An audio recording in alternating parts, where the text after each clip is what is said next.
ಕೇರಳದ ವಿಧಾನಸಭಾ ಚುನಾವಣೆ ಕೂಡ ಇದೆ. ಏಪ್ರಿಲ್ 9ನೇ ತಾರೀಕು ಎಲೆಕ್ಷನ್ ಆಗುತ್ತೆ. ಈಗ ಅಲ್ಲೂ ಕೂಡ ಚುನಾವಣಾ ಪೂರ್ವ ಸಮೀಕ್ಷೆಗಳ ಒಂದಿಷ್ಟು ಅಂಕಿಅಂಶಗಳು ಆಚೆ ಬರ್ತಾ ಇದೆ. ಸಿ ವೋಟರ್ ಸಮೀಕ್ಷೆಯಲ್ಲಿ ಆಡಳಿತಾರೂಢ ಎಲ್ಡಿಎಫ್ಗೆ ದೊಡ್ಡ ಮಟ್ಟದ ಆಘಾತವೇ ಎದುರಾಗ್ಬಿಟ್ಟಿದೆ. ಅಂದ್ರೆ ಯುಡಿಎಫ್ ಸರಳ ಬಹುಮತದೊಂದಿಗೆ ಸರ್ಕಾರವನ್ನ ರಚನೆ ಮಾಡಿಬಿಡುತ್ತೆ. ಸುಮಾರು ಈ ಕಾಂಗ್ರೆಸ್ ನೇತೃತ್ವ ಇರುವಂತಹ ಯುಡಿಎಫ್ 69ರಿಂದ 81 ಸ್ಥಾನವನ್ನ ಗೆಲ್ಲುತ್ತೆ ಅಂತ ಸಮೀಕ್ಷೆ ಹೇಳ್ತಾ ಇದ್ರೆ, ಎಲ್ಡಿಎಫ್ ಮೈತ್ರಿಕೂಟ ಏನಿದೆಯಲ್ಲ ಸುಮಾರು 57ರಿಂದ 69 ಸ್ಥಾನವನ್ನ ಪಡ್ಕೊಳ್ಳುತ್ತೆ. ಅಂದ್ರೆ ಅವರಿಗೆ ಕುಸಿತ ಕಂಡ್ಕೊಂಡ್ಬಿಡುತ್ತೆ. ಬಿಜೆಪಿ 1ರಿಂದ 5 ಸ್ಥಾನ ಗೆಲ್ಲಬಹುದು, ಖಾತೆ ಓಪನ್ ಆಗುತ್ತೆ ಅನ್ನೋ ಅಂಕಿಅಂಶ ಕೊಡ್ತಿದ್ದಾರೆ. 140 ವಿಧಾನಸಭಾ ಕ್ಷೇತ್ರಗಳಿದೆ, ಮ್ಯಾಜಿಕ್ ನಂಬರು 71. ಬಟ್ ಈ ಬಾರಿ ಕಂಪ್ಲೀಟ್ ಉಲ್ಟಾ ಆಗ್ಬಿಡುತ್ತಾ ಅಂತ ಈ ಸಿ ವೋಟರ್ ಸಮೀಕ್ಷೆ ಹೇಳ್ತಿರೋದು. 2021ರಲ್ಲಿ 95 ಸ್ಥಾನ ಗೆದ್ದು ಅಧಿಕಾರಕ್ಕೆ ಬಂದ್ಬಿಟ್ಟಿತ್ತು. ಹೌದು, ಒಟ್ಟು ಇವರ 140 ಸ್ಥಾನದಲ್ಲಿ 95 ಸ್ಥಾನ ಗೆದ್ದುಬಿಟ್ಟಿದ್ರು. 71ಕ್ಕೆ ಬಹುಮತ ಬೇಕಿತ್ತು. ಈ ಬಾರಿ ಅವರು 57ರಿಂದ 69ಕ್ಕೆ ಮಾತ್ರ ಇಳಿತಾ ಇದ್ದಾರೆ. ಹೌದು, ಇಲ್ಲಿ ಯುನೈಟೆಡ್ ಡೆಮೊಕ್ರಾಟಿಕ್ UDF ಬಂದು 69ರಿಂದ 81 ಸ್ಪಷ್ಟ ಬಹುಮತದೊಂದಿಗೆ ಅಧಿಕಾರಕ್ಕೆ ಬರುತ್ತೆ ಅನ್ನುವಂಥದ್ದು.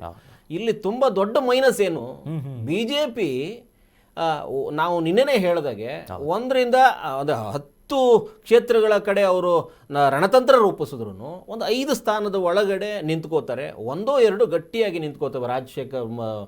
ಇವರು ರಾಜೀವ್ ಚಂದ್ರಶೇಖರ್ ಆಮೇಲೆ ಮುರಳೀಧರನ್ನು ಇವರಿಬ್ಬರು ಗೆಲ್ಲೋ ಸಾಧ್ಯತೆ ಹೆಚ್ಚಿದೆ ಅಂತ ಹೇಳ್ತಾ ಇದ್ದಾರೆ. ಸೊ ಬಿಜೆಪಿ 1ರಿಂದ 5 ಸ್ಥಾನ ಗೆಲ್ಲುವ ನಿರೀಕ್ಷೆ ಇದ್ರೂ ಕೂಡ ಮತದ ಹಂಚಿಕೆಯಲ್ಲಿ LDFಗೆ ದೊಡ್ಡ ಹೊಡೆತ ಕೊಟ್ಟಿರುವಂಥದ್ದು. ಮತ ಹಂಚಿಕೆ ವಿಚಾರದಲ್ಲಿ LDF ಇವತ್ತೇನು ಕಡಿಮೆ ಸಂಖ್ಯೆ 95ರಿಂದ 69 ಒಳಗಡೆ ಇಳಿದು ಬಿಡುತ್ತೆ ಅನ್ನುವಂಥದ್ದು ಏನಿದೆ, 57ರಿಂದ 69, ಇದನ್ನು ನೋಡಿದ್ರೆ ಬಿಜೆಪಿ ಒಂದು ಸಣ್ಣದವಾದ ಹೆಜ್ಜೆ ಗುರುತನ್ನು ಅಲ್ಲಿ ಇಡ್ತಾ ಇದೆ. ಸ್ಥಾನಗಳ ಕಡಿಮೆ, ಅದರ ಮತ ಹಂಚಿಕೆ ವಿಚಾರದಲ್ಲಿ ಹೆಚ್ಚುವರಿಯಾಗಿ ಒಂದಷ್ಟು ಮತ ಹಂಚಿಕೆ ಆಗುತ್ತೆ ಅನ್ನುವಂಥದ್ದು ಸಮೀಕ್ಷೆ ಹೇಳ್ತಾ ಇರುವಂಥದ್ದು. ಈಗಾಗಲೇ ಅವರು ಬಿಜೆಪಿಯ ಮೇಲುಗೈ ಏನು ಕಾಣಿಸ್ತಾ ಇದೆ ಮತ ಹಂಚಿಕೆ ವಿಚಾರದಲ್ಲಿ ಮಾತ್ರ, ಈ ಬೇರೆ ಯಾವುದೇ ವಿಚಾರನೂ ಕಾಣಿಸ್ತಾ ಇಲ್ಲ. ಈ LDF ಪಿಣರಾಯಿ ಏನ್ ಮಾಡ್ಕೊಂಡಿದ್ದಾರೆ, ಕೆಲವೊಂದಷ್ಟು ಹೇಳಿಕೆಗಳು ಅಲ್ಲಿ ಭಯೋತ್ಪಾದನಾ ಚಟುವಟಿಕೆಗಳನ್ನ ಹದ್ದುಬಸ್ತಲ್ಲಿ ಇಡಕ್ಕಾಗದೆ ಇರುವಂತದ್ದು, ಅದಕ್ಕೆ ಉತ್ತೇಜನ ಕೊಟ್ರ ಅನ್ನುವಂಥ ಕೆಲವರ ಅಭಿಪ್ರಾಯಗಳು ಹಂಚಿ ಹೋಗಿರುವಂತದ್ದು, ಇದೆಲ್ಲ ನೋಡಿದ್ರೆ ಕಾಂಗ್ರೆಸ್ ನೇತೃತ್ವದ UDF ಮತ್ತೆ ಅಲ್ಲಿ ಬೇರೆ ರೀತಿಯಲ್ಲಿ ಬಂದು ಹೊಸ ಒಂದು ಸರ್ಕಾರವನ್ನು ರಚನೆ ಮಾಡೋದಕ್ಕೆ ಸಿದ್ಧ ಆಗ್ತಾ ಇದೆ ಸಮೀಕ್ಷೆ ಹೇಳ್ತಾ ಇರುವುದು. ಹೌದು, ಆಗಬಹುದು ಈ ನಿಟ್ಟಲ್ಲಿ. ಯಾಕಂದ್ರೆ ತುಂಬಾ ದೊಡ್ಡ ಮಟ್ಟದ ಅಂತರ ಕಾಣಿಸ್ತಾ ಇದೆ 69ರಿಂದ 81 ಅನ್ನುವಂಥ ನಿಟ್ಟಲ್ಲಿ. ಬಿಜೆಪಿ ಕೂಡ ಒಂದಷ್ಟು ಮತವನ್ನ ಈ LDFನ ಮತಗಳು ಒಡೆದ್ರೆ ಇವರು ಸ್ಪಷ್ಟವಾಗಿ ಬಹುಮತದೊಂದಿಗೆ ಅಧಿಕಾರವನ್ನ ನಿಂತ್ಕೋತಾರೆ.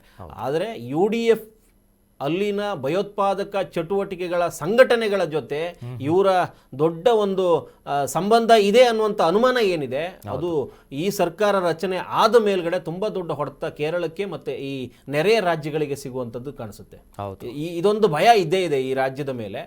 LDF ಬಂದ್ರೆ ಒಂದು ಲೆಕ್ಕ, UDF ಬಂದ್ರೆ ಒಂದು ಲೆಕ್ಕ. UDF ಕೂಡ ಭಯೋತ್ಪಾದನಾ ಸಂಘಟನೆಗಳಿಗೆ ಪುಷ್ಟಿ ಕೊಡುವಂತ ಕಾರ್ಯ ಮಾಡತ್ತೆ ಅನ್ನುವಂಥದ್ದು ನೆರೆಯ ರಾಜ್ಯಗಳಿಗೆ ಭಯ ಇರುವಂಥದ್ದು. ಮೇಲಾಗಿ ಕರ್ನಾಟಕಕ್ಕೆ ಇದೆ, ಅಲ್ಲಿ ಕೇರಳಕ್ಕೂ ಇದೆ. ದೇವರ ನಾಡಿಗೆ ಈ ರಾಕ್ಷಸರು ಎಲ್ಲ ಹುಟ್ಕೊಂಡ್ಬಿಡ್ತಾರೇನೋ, ರಾಕ್ಷಸರಿಗೆ ಸಪೋರ್ಟ್ ಮಾಡುವಂತ ಪಕ್ಷ ಹುಟ್ಕೊಂಡ್ಬಿಡುತ್ತೇನೋ, ಸರ್ಕಾರ ಬಂದ್ಬಿಡುತ್ತೇನೋ ಅನ್ನುವಂಥದ್ದು ಇಬ್ರ ಮೇಲೂ ಭಯ ಇತ್ತು. ಬಿಜೆಪಿಗೆ ನೆಲೆ ಇಲ್ಲ. ಬಿಜೆಪಿ ಹೊಡೆತ ತಕ್ಕೊಡ್ತಾ ಇರೋದು LDF ಮೇಲೆ. LDF ಬಿದ್ರೆ ಅದೇ ಹೇಳ್ತಾರೆ, ಒಬ್ರು ಹೋದ್ರೆ ಇನ್ನೊಬ್ಬ ಏನೋ ಬರ್ತಾರೆ ಅಂತ. ಹೌದು, ಹಂಗೇನಾರು ಆಗುತ್ತೇನೋ ಅನ್ನುವಂಥದ್ದು ನೋಡಿದ್ರೆ ಯುನೈಟೆಡ್ ಫ್ರಂಟೇ, ಹೌದು, ಡೆಮೊಕ್ರೆಟಿಕ್ ಫ್ರಂಟೇ ಬರೋ ಸಾಧ್ಯತೆ ಬಹಳ ದಟ್ಟವಾಗಿ ಕಾಣಿಸ್ತಿದೆ. ಬಟ್ ಅಂತಿಮವಾಗಿ ಮೇ 4ರಂದೇ ಹೊರಗೆ ಬರೋದು. ಬಟ್ ಸ್ಟಿಲ್ ಅಂಕಿಅಂಶಗಳು, ಸರ್ವೆಗಳು ಹೀಗೆ ಹೇಳ್ತಿದೆ.